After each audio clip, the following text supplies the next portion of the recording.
تراوی 8 ہیں یا 20 یا پھر مرضی پر ہے, جو جتنی چاہی پڑھ لے, جتنی چاہے پڑھ لے. میں نے دنیا میں کوئی ایسی مسجد نہیں دیکھی جس میں جتنی چاہے تراویاں پڑھی جا رہی ہوں. بعض لوگ فتویٰ تو دیتے ہیں کہ کوئی عدد متعین نہیں ہے, لیکن وہ فتویٰ مارکیٹ میں چلتا پوری دنیا میں کہیں بھی نہیں ہے. یا تو کہیں پوری 8 ہو رہی ہوتی ہیں یا کہیں پوری 20 ہو رہی ہوتی ہیں. کیونکہ جب آپ کہیں گے نا جتنی چاہو پڑھ لو, امام نے ایک دن 8 پڑھا دی, اگلے دن 12 پڑھا دی, پبلک پکڑ کے امام کو کوٹ دے گی کہ ابے تو کیونکہ مائنڈ لوگ لے کے آتے ہیں پہلے سے کہ ہم نے کتنی پڑھنی ہے, کتنی ہوں گی یہاں پہ. تو بعض فتوے صرف کچھ اسکالرز بیٹھ کے چلا دیتے ہیں مارکیٹ میں, وہ چلنے والے نہیں ہوتے, وہ خود اس پہ خود عمل نہیں کر رہے ہوتے.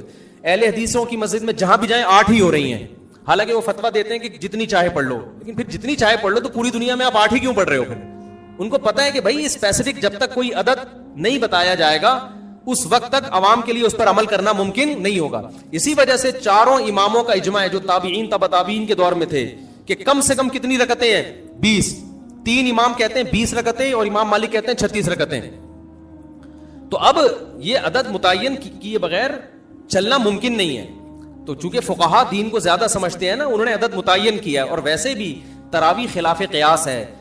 نفل نماز میں اتنی ساری پبلک کو جماعت کے ذریعے اکٹھا کرنا یہ عام حالات میں جائز نہیں ہے, بدعت عمل ہے, کیونکہ اس کے جائز ہونے کی ہمارے پاس کوئی دلیل نہیں ہے. یہی وجہ ہے کہ رمضان عید کا چاند نظر آتے ہی تراویح غائب ہو جاتی ہے. اگر یہ عام نوافل کی طرح جماعت کے ساتھ جائز ہوتی تو امام صاحب کہتے یار ہم نے پورے رمضان نوافل پڑھے ہیں جماعت سے, تو اب حرام تھوڑی ہو گئے, چلو آج دوبارہ پڑھ لیتے ہیں. نہ, ان کو منع کیا جائے گا. کیوں؟ نبی صلی اللہ علیہ وسلم سے ثابت نہیں ہے. تو عدد بھی متعین ہے اور دن بھی متعین ہے. جیسے اگر یہ تہجد ہے تو تہجد کے تو دن بھی متعین نہیں, عدد بھی متعین نہیں ہے. تہجد تو پورے سال ہے. تو جیسے رمضان کی یہ جو تراویح ہے نا, اس کے دن متعین ہے کہ صرف رمضان کی راتوں میں ہی ہوگی, اور کیفیت بھی متعین ہے کہ جماعت سے ہوگی مسجدوں میں. تو اسی طرح یہ کہنا کہ عدد متعین نہیں ہے یہ عقل سے بالاتر ہے. حضرت عمر نے یا تو 20 رکعتیں شروع کی تھی یا 8, کیونکہ 2 ہی روایتیں ملتی ہیں حضرت عمر سے, 8 والی بھی ملتی ہے 20 والی بھی. ہم کہتے ہیں اس 8 والی پر پوری روئے زمین میں کہیں بھی عمل نہیں ہوا, اور اس 8 کی سند میں اضطراب ہونے کی وجہ سے ضعیف بھی ہے. بڑے بڑے محدثین نے اس کو ضعیف قرار دیا ہے. جو اسکالرز یوٹیوب پہ آ کے یہ کہتے ہیں نا کہ بالاتفاق صحیح ہے, خدا کی قسم جھوٹ بولتے ہیں. وہ اتنے دھٹلے سے آج کل جھوٹ بولا جاتا ہے نا سوسائٹی میں کہ لوگ اس کو سچ سمجھنا شروع کر دیتے ہیں اور پھر چیلنج کرتے ہیں کوئی یہ گولڈن سند ہے, کوئی 8 رکعت والی حدیث کو ضعیف نہیں ثابت کر سکتا. ہم جب کہتے ہیں کہ ہم جب حوالے پیش کرتے ہیں, میری آڈیو بیان ہے اس کو پورے میں نے حوالے پیش کیے ہیں, کہ کتنے لوگوں نے اس کو مسترب کہہ کے, مسترب حدیث بھی ضعیف ہوتی ہے, اس کو رد کیا ہے, تو اس کا جواب ہی پی جاتے ہیں. وہ چیلنج ان کے چل رہے ہیں, لوگ ان کے حوالوں سے متاثر ہیں. تو اگر وہ 8 رکعت والی حضرت عمر سے ثابت ہوتی تو اس دور میں کتنی رکعتیں مشہور چلتی؟ 8. حرم میں بھی 8 ہوتی, مسجد نبوی میں بھی 8 ہوتی, اور 1400 سال سے حرم اور مسجد نبوی میں 8 ہی چلی آ رہی ہوتی.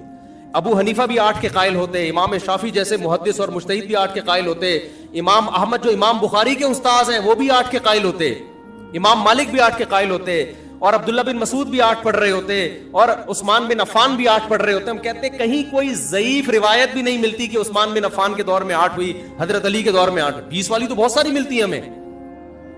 تو اس لیے, اور تواتر عملی بھی ملتا ہے.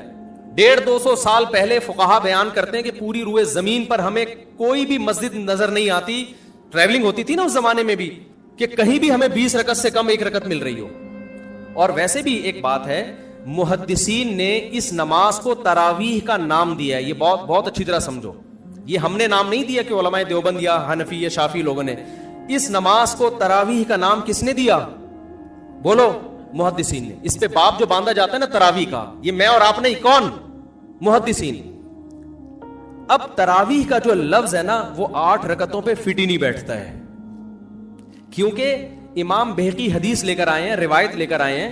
حدیث سے میری مراد روایت, کہ اسلاف جو اس کو تراویح کہتے تھے اس لیے کہ اس میں ہر 4 رکعتوں کے بعد لوگ تھوڑا سا وقف کرتے تھے, تو 4 رکعتوں کو انہوں نے ترویحہ کہنا شروع کر. روح آرام کو کہتے ہیں, ترویحہ اس سے نکلا ہے.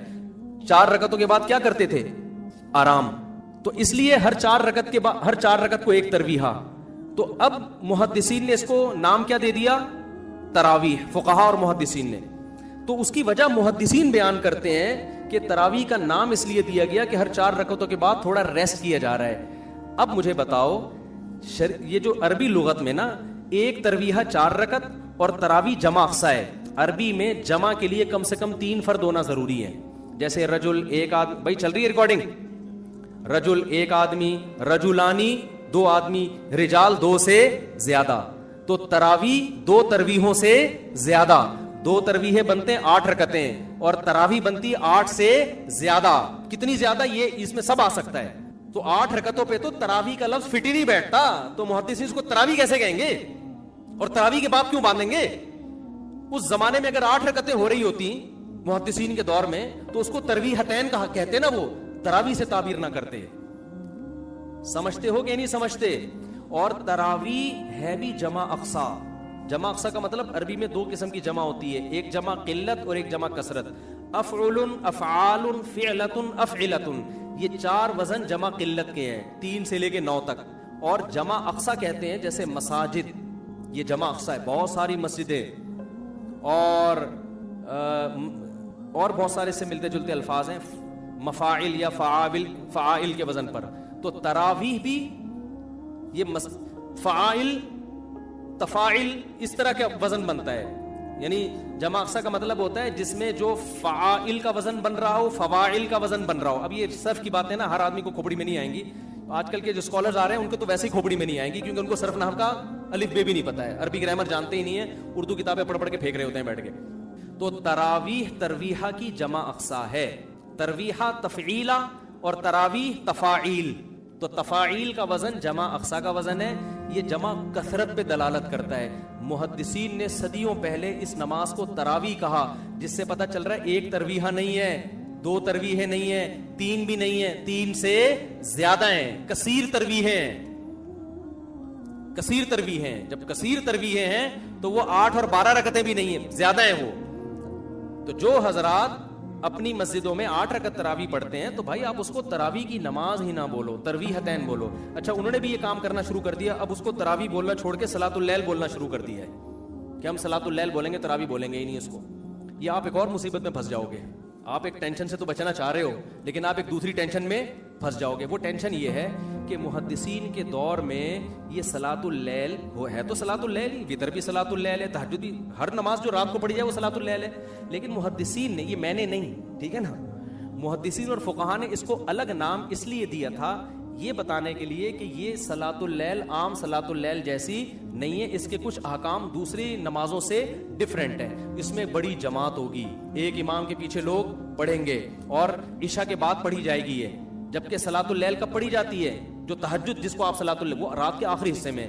تو تراویح آپ کو رات کے آخری حصے میں پڑھنی چاہیے. پھر اس میں آپ بڑی جماعت قائم نہ کریں, کیونکہ رسول اللہ صلی اللہ علیہ وسلم نے جو 3 دن رمضان میں جو نماز پڑھی ہے وہ 3 دن کے بعد آپ نے ترک کر دی تھی. تو جو نماز آپ نے ترک کی ہے وہ آپ کنٹینیو کیوں پڑھ رہے ہو رمضان میں؟ بھائی کیا دلیل ہے آپ کے پاس؟ آپ کہتے ہو حضرت عمر نے شروع کی ہے, تو حضرت عمر نے جو شروع کی ہے اس کو محدثین نے تراویح کہا ہے. صلاۃ اللیل تو ہے وہ, لیکن اس کو الگ سے بھی ایک نام دیا ہے. اور تراویح کا لفظ 8 رکعتوں پہ صادق نہیں آتا. اس کا مطلب حضرت عمر نے 8 پڑھی نہیں تھی, 8 سے زیادہ پڑھی ہیں, اور پھر پوری روئے زمین پہ جو پڑھی گئی ہیں. ان تمام باتوں کا کسی کے پاس کوئی جواب نہیں ہے. بعض لوگ کہتے ہیں بخاری کی حدیث ہے کہ نبی صلی اللہ علیہ وسلم رمضان اور غیر رمضان میں 8 سے زیادہ نہیں پڑھتے تھے. بخاری ہی کی دوسری حدیث بھی ہے جس میں حضرت عائشہ فرماتی ہیں کہ نبی صلی اللہ علیہ وسلم رمضان میں زیادہ عبادت کیا کرتے تھے رات میں, اور رمضان کے غیر میں کم کرتے تھے. یزید فی رمضان ما لا یزید فی غیرہ. یہ کیا بات ہے کہ آپ وہ حدیث تو لے رہے ہو جس میں آتا ہے کہ 8 پڑھتے تھے رمضان غیر رمضان میں, بخاری ہی کی دوسری حدیث جس میں آتا ہے رمضان میں رکعتوں کی تعداد زیادہ ہوتی تھی, اس کو آپ فوکس نہیں کر رہے. آپ اس حدیث سے, بخاری ہی کی حدیث سے پتہ چلتا ہے بھی رمضان میں اگر 8 تھی, غیر رمضان میں 8 تھیں, تو رمضان میں 8 سے زیادہ تھیں. تو یہ حدیث بھی بخاری کی مضطرب ہے. حضرت عائشہ کا بیان میں اضطراب ہے. حدیث کی سند ٹھیک ہوتی ہے بعض دفعہ, لیکن سند صحیح ہونے کے باوجود جب 2 حدیثوں میں ٹکراؤ ہوتا ہے تو وہ حدیث قابل استدلال نہیں رہتی. ہم یہ کہتے ہیں کہ امی عائشہ کہتی ہیں کہ ایک طرف کہہ رہی ہیں کہ رمضان میں آپ 8 پڑھتے تھے, دوسری طرف کہہ رہی ہیں 8 سے زیادہ پڑھتے تھے. ہم کہتے ہیں 8 والی حدیث کی تائید ہمیں دوسری حدیثوں سے نہیں ملتی. رمضان میں 8 سے زیادہ پڑھتے تھے, اس کی تائید میں دوسری صحیح حدیثیں موجود ہیں. لہذا ہم امی عائشہ کی یا بخاری کی وہ حدیث کو لیں گے جس میں 8 سے زیادہ کا ہے, اور رمضان کا تقاضا بھی ہے کہ 8 سے زیادہ پڑھتے ہو آپ.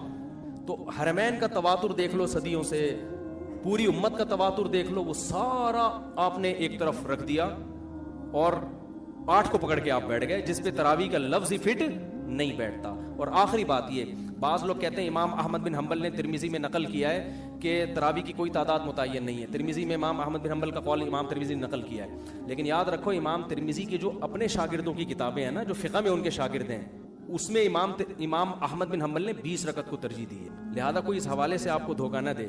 ترمذی کا حوالہ پیش کیا جاتا ہے کہ امام احمد کہتے ہیں اس بارے میں کچھ بھی منقول نہیں ہے, کوئی یعنی مختلف تعداد منقول ہے. دوبارہ بتاتا ہوں, دیکھو امام ترمذی نے جب تراویح کے باب کے تحت احادیث ذکر کی ہے نا, تو اس کے نیچے امام احمد بن حنبل کا قول نقل کیا ہے کہ اس بارے میں یقینی طور پر کوئی عدد ثابت نہیں ہے, جو بھی تعداد منقول ہے ان میں سے کسی کو بھی اختیار کیا جا سکتا ہے. جبکہ میں کیا دعویٰ کر رہا ہوں, امام احمد بن حنبل کے نزدیک کتنی رکعتیں افضل ہیں؟ 20 رکعتیں. تو کوئی یہ حوالہ دے کے آپ کو کنفیوز کر سکتا ہے.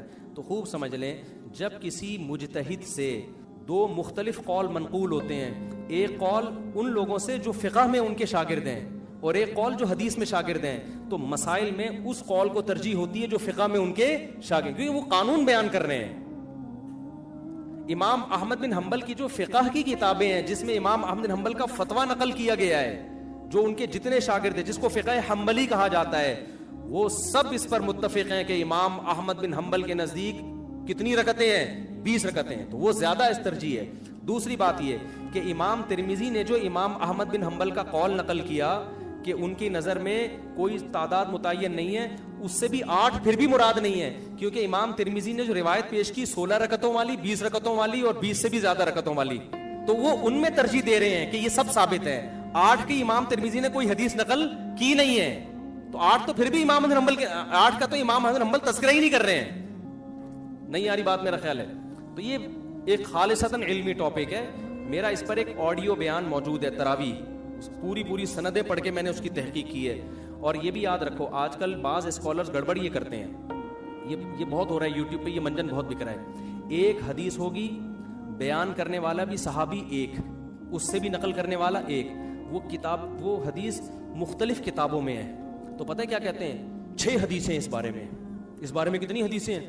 ابے بھائی 6 حدیثیں نہیں ہیں, ایک حدیث ہے, اس حدیث کو مختلف محدثین نے لیا ہے. یہ منجن بڑا بک رہا ہے یوٹیوب پہ.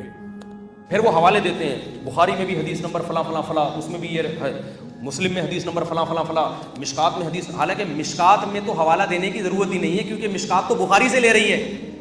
یہ منجن بک رہا ہے یوٹیوب پہ, اور بڑے مشہور اسکالر ہیں, میں نام نہیں لیتا, آج کل بہت سارے اسکالر یہ کام کر رہے ہیں. میں دوبارہ بتاتا ہوں کرتے کیا ہیں. جو اپنے مسلک کی تائید میں جب حدیث پیش کریں گے نا, حدیث صرف ایک ہوگی اور اس کے مخالف درجنوں حدیثیں ہوں گی, لیکن وہ منجن کیسے بکے گا؟ عوام تو سامنے بیچاری پڑھی لکھی ہوتی نہیں دینی اعتبار سے, وہ منجن ایسے دکھتا ہے کہ یہ حدیث بخاری میں حدیث نمبر فلاں فلاں فلاں فلاں, مسلم میں حدیث نمبر فلاں فلاں فلاں, اس میں بھی ہے ترمذی میں حدیث نمبر فلاں فلاں فلاں. ابے یار یہ تو چل رہا ہے نا, اس کو آگے لے آئیں. ترمذی میں حدیث نمبر فلاں فلاں فلاں, آدمی کہتا ہے یار اتنی ساری حدیثیں اور یہ مولویوں کو کیا ہو گیا. پھر آپ کو کہتے ہیں مشکات میں حدیث نمبر فلاں, حالانکہ مشکات مستقل حدیث کی کتاب نہیں ہے, وہ یا تو بخاری سے لے رہی ہوگی یا مسلم سے یا اور کسی کتاب سے. تو جب بخاری کا حوالہ دے دیا تو کمبخت مشکات کا حوالہ کیوں دے رہا ہے؟ یہ ایسے ہی ہے جیسے میں کہوں کہ یہ حدیث بخاری میں فلاں اور ریاض الصالحین میں فلاں صفحے پر, تو ریاض الصالحین نے تو بخاری سے ہی لیا ہے نا.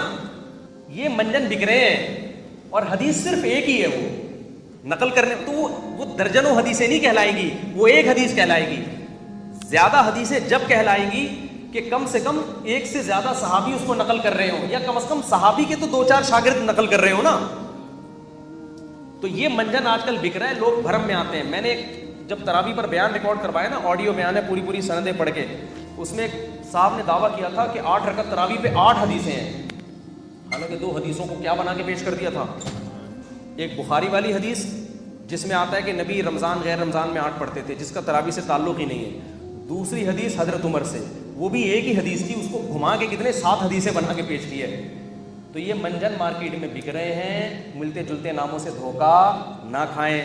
دیکھو دین قرآن و سنت کا نام ہے, اور قرآن و سنت کی وہ فہم جو ائمہ اربعہ نے جس کو سمجھا نا, اسلاف نے جس کو سمجھا, وہ فہم کو آج کے اسکالرز پہ آپ ترجیح دو, چاہے وہ سعودیہ کا اسکالر ہو, چاہے وہ دبئی کا ہو, چاہے وہ پاکستان کا ہو. آج کے اسکالرس پہ اعتماد نہیں کیا جا سکتا. لوگ کہتے ہیں مکہ کے اسکالر نے فتویٰ دیا ہے. بھائی مکہ کے اسکالر میں بھی دونوں طرح کے لوگ ہیں. وہاں بھی ایسے لوگ بھی ہیں جو مضبوط علم والے لوگ ہیں, اور ایسے لوگ بھی ہیں جو سرکاری ٹائپ کے ہیں, گورنمنٹ جو کہہ رہی ہے وہ فتویٰ دے رہے ہیں. ابھی تو وہاں تو خلا اتنا آسان ہو گیا سعودی عرب میں, لیکن اس میں بھی آپ کو فتویٰ مل جائے گا کہ وہ صحیح ہے. تو تحقیق کہاں ہو رہی ہے؟ تو ابھی تو حکومتوں کے بڑے اثرات ہیں. یہ تو پاکستان بچا ہوا ہے, یہاں کے علماء ابھی بھی بہت حد تک حکومت کے دباؤ سے بچے ہوئے ہیں. لہذا یہاں غلط اسکالر بھی بھرپور ملیں گے, صحیح اسکالر بھی بھرپور ملیں گے. لیکن یہ میں آپ کو بتا دوں کہ جب تک پراپر وے میں انسان علم حاصل نہیں کرتا اور اپنے علم کو اسلاف سے جوڑتا نہیں ہے, صرف اپنی کھوپڑی استعمال کر کے لوگوں کو گائیڈ کرے گا, تو وہ غلط گائیڈنس کی طرف لے جائے گا, وہ لوگوں کو صحیح رہنمائی نہیں کرے گا. یہ بڑا مسئلہ ہے آج کل. تو آپ اپنے علم کو اسلاف سے جوڑیں اور دیکھیں ماضی کے فقہا کیا کہتے تھے. ان میں غلطی کا امکان کم ہے, آج کل لوگوں میں غلطی کا امکان زیادہ ہے, کیونکہ علم اٹھ رہا ہے, علم پھیل نہیں رہا. حدیث میں آتا ہے قرب قیامت میں علم اٹھے گا. ظاہر ہے اس سے سائنس اور ٹیکنالوجی کا علم مراد نہیں ہے, وہ تو پھیل رہا ہے, اس سے دین کا علم مراد ہے. اور اسکالرز آ کے آج کیا بات کرتے ہیں, آج جو نالج لوگوں کے پاس ہے وہ پہلے نہیں تھی. بھائی آپ تو حدیث کے خلاف بات کر رہے ہو. حدیث سے پتہ چلتا ہے کہ آج نالج کم ہو رہی ہے, پہلے دین کی نالج زیادہ تھی.